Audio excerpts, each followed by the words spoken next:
Everyone, welcome back to my channel. So guys, आज के इस लेक्चर में हम लोग स्टार्ट करने जा रहे हैं कॉस्ट ऑफ कैपिटल के प्रैक्टिकल क्वेश्चंस। तो प्रैक्टिकल क्वेश्चन स्टार्ट करने से पहले कुछ टिप्स, कुछ ट्रिक्स मैं आपको बताना चाहूँगी जो कि आपको पता होनी चाहिए, क्योंकि गाइज ये चैप्टर जो है बहुत ज़्यादा लेंथी है और लेंथी होने के साथ ना ये थोड़ा सा कंफ्यूजिंग भी है।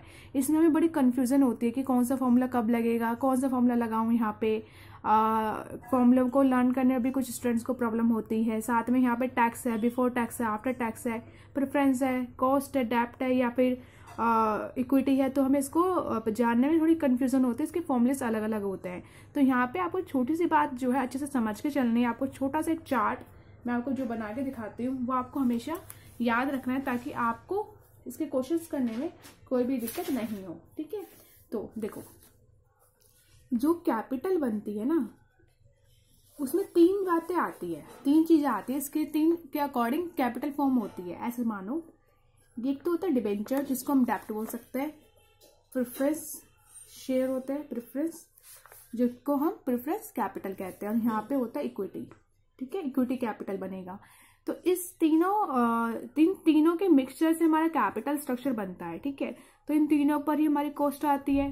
तो जो कैपिटल पे कॉस्ट आती है that is known as cost of capital, उसको हम क्या बोलते हैं, कॉस्ट ऑफ कैपिटल बोलते हैं। ठीक है, अब डेप्ट भी कुछ ना कुछ कॉस्ट ऑफ कैपिटल आता है, प्रेफरेंस से भी आता है, इक्विटी पे भी आता है। ठीक है, यहाँ पे डिविडेंड के रूप में आता है, इस पे इंटरेस्ट के रूप में आता है, जो भी है अलग अलग आता ही है कॉस्ट ऑफ कैपिटल। ठीक है, तो यहाँ पे पहले हम डिबेंचर को उठाते हैं, क्योंकि हम डिबेंचर के क्वेश्चंस करेंगे। क्वेश्चंस हमारे जो स्टार्ट है कॉस्ट ऑफ डिबेंचर से स्टार्ट है।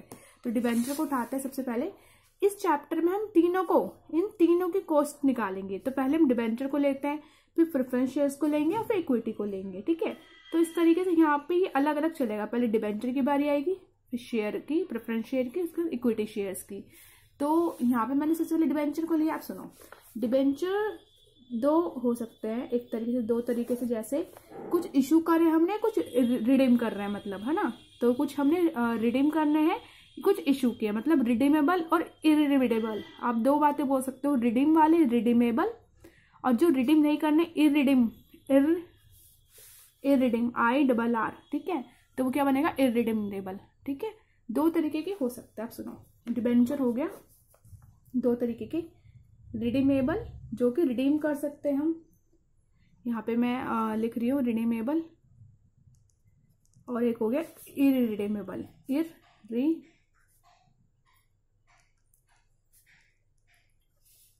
ठीक है, इरिडीमेबल और रिडीमेबल। ठीक है, तो यहाँ पे रिडीम वाले में दो केस होते हैं, एक तो होता है बिफोर और एक होता है आफ्टर। अब बिफोर आफ्टर किसके लिए होता है, ये बिफोर टैक्स होता है, और एक होता है आफ्टर टैक्स।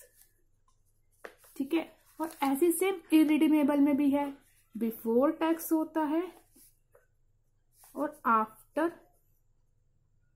टैक्स होता है। ठीक है, ये दोनों चीजें होती है, before tax, after tax, and before tax, after tax, redeemable में भी और रिडीमेबल में भी। तो यहाँ पे जो हम क्वेश्चंस करेंगे, आप देखो क्वेश्चंस यहाँ पे जो गिवन है वो है क्वेश्चन 1, अनुपम लिमिटेड इशू कर है उसने। तो यहाँ पे इशू में कर है तो कौन सा केस बनेगा, इरिडीमेबल या रिडीमेबल, बताओ। अगर वो इशू कर रहा है, रिडीम नहीं कर रहा ना, तो क्या कर रहा है वो, इरिडीमेबल, ये वाला केस बनेगा। तो इसमें हमें देखना है, इसके अकॉर्डिंग फॉर्मूले लगेंगे। इसमें हमें देखना है कि बिफोर टैक्स है या आफ्टर टैक्स है, क्योंकि दोनों के फॉर्मूले अलग है।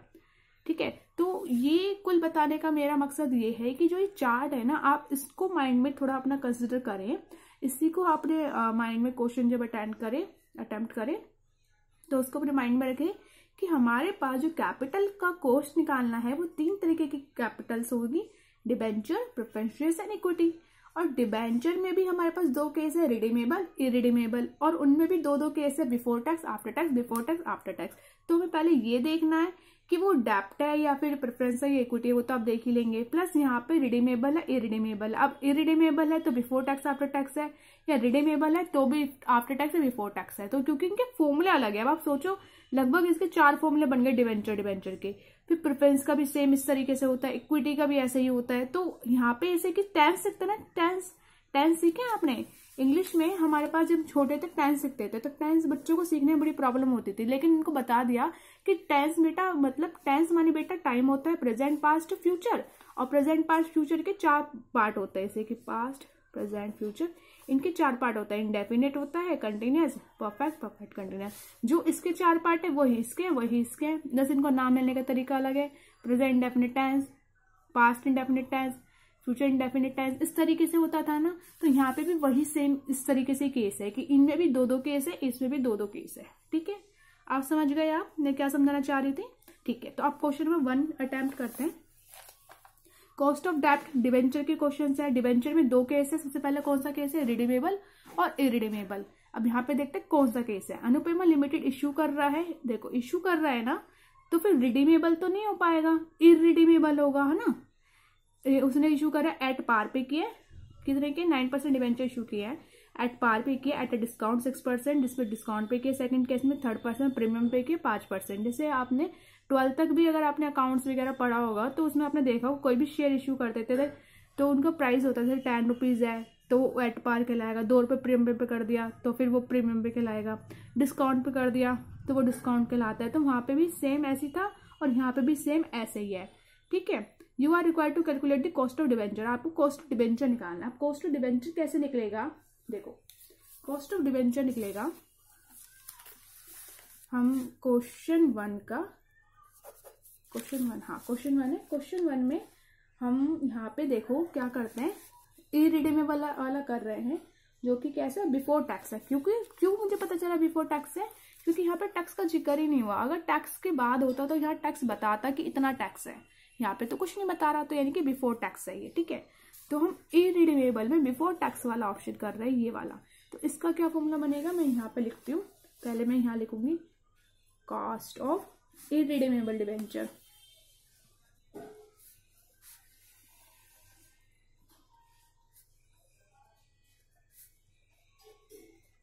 डिबेंचर बिफोर टैक्स,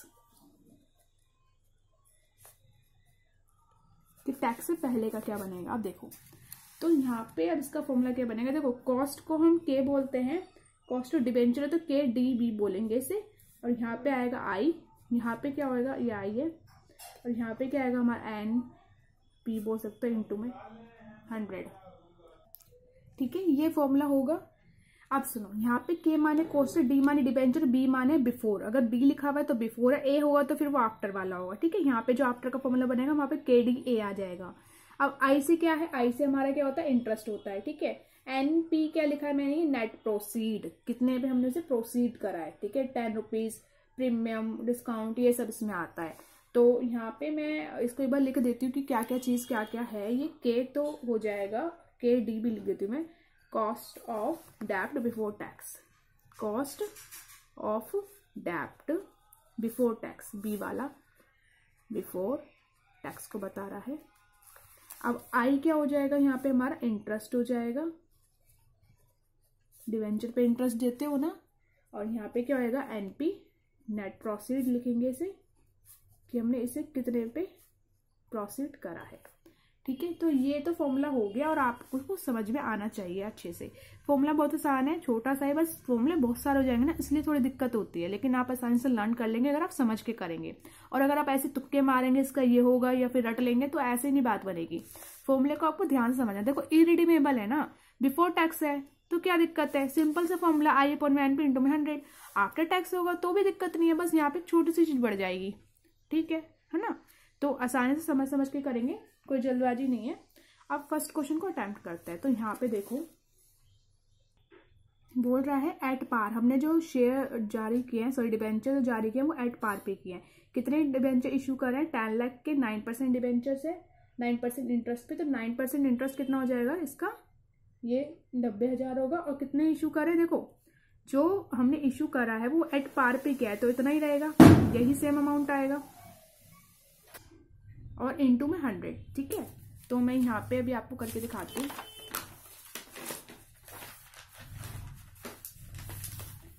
देखो यहाँ पे मैं लिखूंगी क्वेश्चन 1 है ये, तो ये हो गया। बिफोर टैक्स वाला है तो मैं यहाँ लिख देती हूँ पहले बिफोर टैक्स। ठीक है, अब फॉर्मूले में सबसे पहले फॉर्मूला लिखेंगे K D B is equal to I upon में एन पी इंटू में 100। अब देखो आई कितना है, इंटरेस्ट 9% है ना, 9% डिबेंचर पे इंटरेस्ट निकालो, 10 लाख का कितना इंटरेस्ट बनेगा, 90,000 बनेगा। ठीक है। अब एनपी क्या होगा, नेट प्रॉफिट किस पे है, वो एट पार पे है ना, फर्स्ट केस कर रहे हैं हम क्वेश्चन नंबर 1 का फर्स्ट केस एट पार वाला, ठीक है। तो यहाँ पे कितना कह रहा है, एट पार पे, तो पार पे तो यही अमाउंट आएगा सेम 10 लाख, तो ये आ गया 10 लाख इंटू में 100, इसको सॉल्व कर दोगे तो 9% आ जाएगा, बस हो गया। उसके बाद क्या कह रहा था सेकंड पार्ट में, एट अ डिस्काउंट 6%, अगर 6% का डिस्काउंट देके करते हैं तो क्या होगा, तो पहले यहाँ लिखेंगे एट डिस्काउंट 6%, अगर 6% का डिस्काउंट देते हैं तो क्या होगा, और यहाँ पे क्या था एट पार, तो 6% का डिस्काउंट देखो यही सेम फॉर्मूला लगेगा आई, और आपको फॉर्मूला बार बार लिखना है, ऐसा नहीं एक बार लिख दे तो हो गया काम, नहीं आपको बार बार लिखना है ताकि आपको अच्छे से लर्न हो जाए। यहाँ पे देखो इंटरेस्ट तो वही आएगा, इसको क्या कैलकुलेट करोगे दोबारा 90,000 ही आएगा, लेकिन यहाँ पे जो एनपी का अमाउंट है अब बदल जाएगा, क्योंकि यहाँ पे एट पार था, अब कितना डिस्काउंट है 6% का, 10 लाख में 6% का डिस्काउंट घटा दो, कितना आएगा, यह आएगा 9,40,000। आपको समझ तो आ रहा है ना मैं क्या समझाने की कोशिश कर रही हूँ।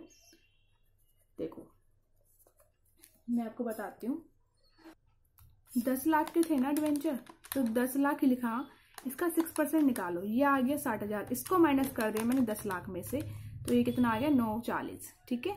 तो यहाँ पे इसलिए मैंने 940 लिखा है, मतलब हमें जो डिस्काउंट है वो माइनस करना है, प्रीमियम होगा तो प्लस कर देना है। अब आप इसे सॉल्व कर लो, सिंपली सॉल्व हो जाएगा, ये तो बहुत ईजी सही है। आप इसे सॉल्व करोगे तो कितना आएगा 9.57, तो यहाँ लिखेंगे परसेंट में आते हैं सबके आंसर, ठीक है। नेक्स्ट क्या है हमारा थर्ड वाला, थर्ड पार्ट क्या था, प्रीमियम पे, ये सेकंड था, अब क्या आएगा थर्ड पार्ट आएगा जो कि प्रीमियम पे है, एट द प्रीमियम कितना है 5%,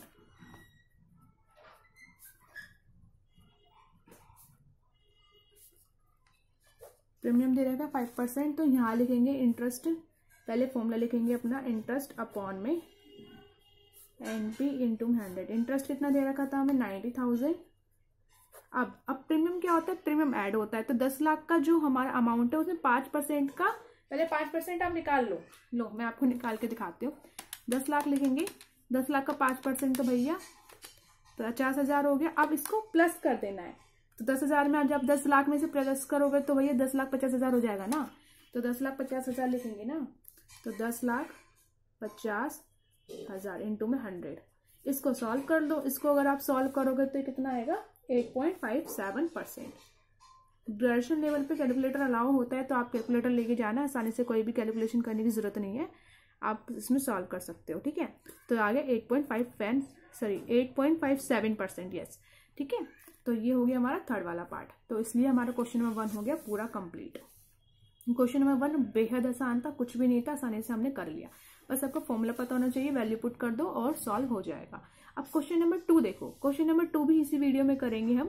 क्वेश्चन नंबर 2 में क्या कह रहा है, देखो, a company issue 5 lakh 7% irredeemable debenture, यानी कि यही सेम है, इरिडीमेबल बोल रहा है, ठीक है, perpetual debenture at a par discount and C part में एट अ प्रीमियम 12%, वही सेम है।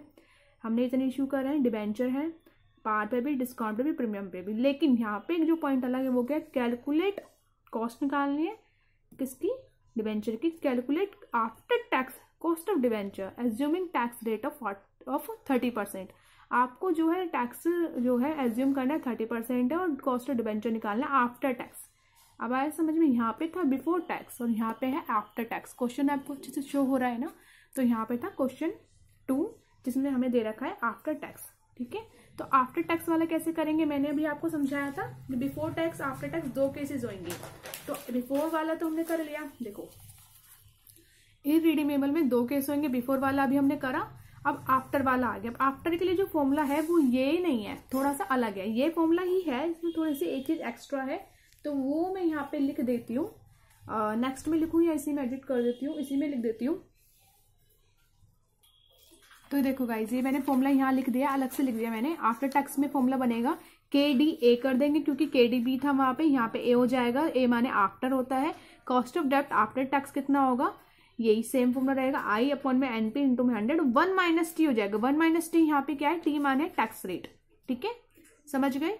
अब इसके अकॉर्डिंग हमें क्वेश्चन नंबर 2 सॉल्व करना है। क्वेश्चन नंबर 2 में हमें क्या गिवन था, पहले हमें पार पे गिवन है, फर्स्ट केस है ए एट पार। तो पार पे कितना गिवन है देखो, पहले हम सेम दोबारा फॉर्मूला लिखेंगे। मैंने आपको बोला है फॉर्मूला आपको बार बार लिखना है ताकि आपको अच्छे से लर्न हो जाए, ठीक है। अब यहाँ पे इंटरेस्ट कितना बनेगा देखो, 5 लाख डिवेंचर है, 7% के हिसाब से कितना इंटरेस्ट बनेगा 35,000 रुपये। तो यहाँ लिखेंगे 35,000। एनपी नेट प्रॉफिट कितना रहेगा, अब देखो पार पे तो सेम रहेगा ना 5 लाख, इंटू में 100 भी ऐसे रहेगा। अब 1 माइनस टी, टी कितना था टैक्स रेट, और वो हमें गिवन है 30%। तो 30% को कैसे लिख सकते हो, डेसिमल भी लिखना है। 30% को डेसिमल में कैसे लिखोगे, 0.3 तो लिखोगे। तो हम यहाँ लिखेंगे 0.3 बस। अब तो सॉल्व करना है सिंपल सा, इसे माइनस कर दो। 1 माइनस 0.3 कितना आएगा 0.7। तो 0.7 मल्टीप्लाई हो जाएगा, मैं ब्रैकेट लगा दिया है। तो बस अब इसे सॉल्व कर लो। इसकी यहाँ पे 100 से मल्टीप्लाई करेंगे 0.7 की, और इस दोनों को करेंगे डिवाइड, ठीक है। तो सबसे पहले करेंगे divide, 35,000 divided by 5 lakh, multiply करेंगे 100 से, फिर मल्टीप्लाई करेंगे 0.7, यह आ गया 4.9। तो 4.9 क्या हो गया हमारा आंसर, 4.9% हो गया। तो ये हमने किया था पार पे, जब पार पे इशू है। अब उसके बाद हमसे क्या कह रहा था, हमसे कह रहा था अब इशू करेगा वो डिस्काउंट पे 8%, 8% के डिस्काउंट पे। तो डिस्काउंट वाला क्या बनेगा, एट डिस्काउंट। फॉर्मूला आपको यही लिखना है और बार बार लिखना है ताकि आपको लर्न हो जाए। हाँ सेम यही आएगा 1 माइनस टी। अब इंटरेस्ट तो वही सेम रहेगा, दोबारा कैलकुलेट करने की जरूरत नहीं है। लेकिन जो नेट प्रॉफिट जो 5 लाख था उस पर हम डिस्काउंट दे रहे हैं, 8% कर रहे हैं। तो 5 लाख का 8% निकालो और उसे कर दो माइनस, ठीक है। तो 40,000 आएगा, और 40,000 अगर आप माइनस करोगे तो कितना बचेगा, 4,60,000। तो मैं यहाँ पे लिख दे रही हूँ इंटू में 100, और 1 माइनस टी वही रहेगा सेम 0.3, ठीक है। अब इसको सॉल्व करती हूँ मैं, ये आएगा 0.7 यहाँ पे, और ये कितना था हमारा 35,000 था, ये ऐसे रहेगा 4,60,000 हो गया था यहाँ पे, इंटू में 100, और यहाँ पे था 0.7 क्योंकि माइनस कर दिया था तो 0.7 बचेगा।